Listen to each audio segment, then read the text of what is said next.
Noong unang panahon, may isang kabalyero. Mag-isa siyang naglakbay sa mga kalsada dahil wala siyang layunin. May kawalan sa kanya dahil nawala na ang kanyang mga alaala at nakalimutan na niya ang lahat ng kanyang pinakamamahal.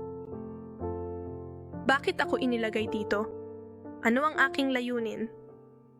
Ano ang dahilan ko? Mga tanong na itinatanong niya sa sarili araw-araw.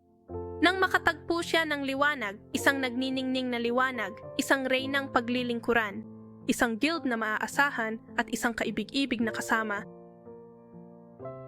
Isang kasama na maituturing niyang tahanan. Pero tulad niya, lahat ng tao sa paligid niya ay nawalan ng mga alaala. Sa kabila nito, patuloy silang lumaban at naglakbay ng magkasabay. Kahit wala ang kanilang mga alaala, alam nila sa likas na katangian na maaari silang umasa sa isa't isa. Ngunit sa bawat araw na lumilipas, alam ng lahat na matatapos din ang mga araw na ito. Babalik ang mga alaala at kapag bumalik sila, sila kaya ay magiging katulad pa rin ng kung sino sila ngayon? Dahil alam nila ito, nagpatuloy sila sa paglalakad at sinulit ang lahat. Ang kabalyero na biglang napuno ng layunin ay tinawag na isang tapat at marangal na kabalyero.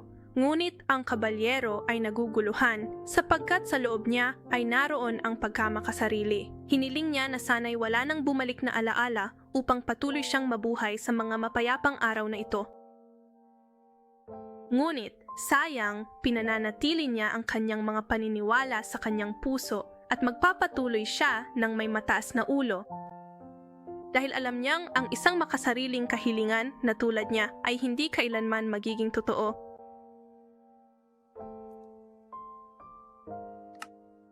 Naku, napakalungkot naman ng kwentong yan.